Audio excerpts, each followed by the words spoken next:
बिस्मिल्लाहिर्रहमानिर्रहीम इय्याक नअबुदु व इय्याक नस्तईन। सबसे पहले मैं जस्टिस फोरम के जितने भी हमारे वकला हैं यासिर खटक साहब की क़ियादत में, उनको मैं पाकिस्तान तहरीक इंसाफ इमरान ख़ान के नज़रिए में और इंसाफ लायर फोरम में खुश आमदीद कहता हूँ और दिल से उनको वेलकम करता हूँ। इस वक्त पाकिस्तान में जो इमरान ख़ान साहब ने तहरीक शुरू की हकीकी आज़ादी की, जिसमें सबसे पहले हमारा मकसद आईन और कानून की बालादस्ती है, उसमें वकला की इंतहाई ज़्यादा ज़रूरत है हमें।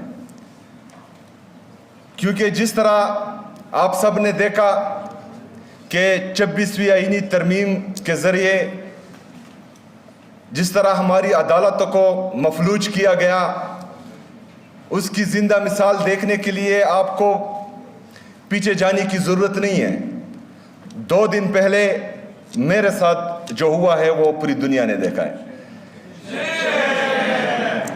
3 जजेस ये फैसला करते हैं कि एक सूबे के वज़ीर आला की अपने पैटर्न इन चीफ और ताहयात चेयरमैन, जिसको नाहक कैद में रखा गया है, उसके साथ मुलाकात करवाई जाए। मैं वहाँ पर जाता हूँ और जो अदालती अहकामात है उनको रद्दी की टोकरी में फेंक दिया जाता है और मुझे मिलने नहीं दिया जाता। वहाँ पर मैंने मीडिया टॉक्स में एक बात कही कि इमरान ख़ान से मिलना या मिलने ना देना या मेरा इधर रोड पर बैठना ये मेरी कमज़ोरी नहीं है, ये अदालतों की बेबसी है।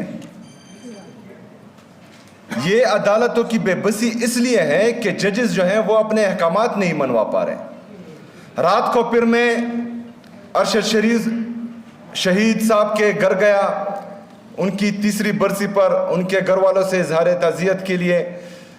तो वहाँ पर मीडिया को मैंने बताया और आज भी यहाँ से पैगाम दे रहा हूँ कि अगर जजेस को ये लग रहा है कि वो बेबस हैं या अदालतें यरगमाल हो चुकी हैं, तो वो हमें साफ बताएं, वो अवाम के सामने आएँ, वो वकला के सामने आएँ कि हम बेबस हैं और अदालतें जो हैं वो यरगमाल हो चुकी हैं।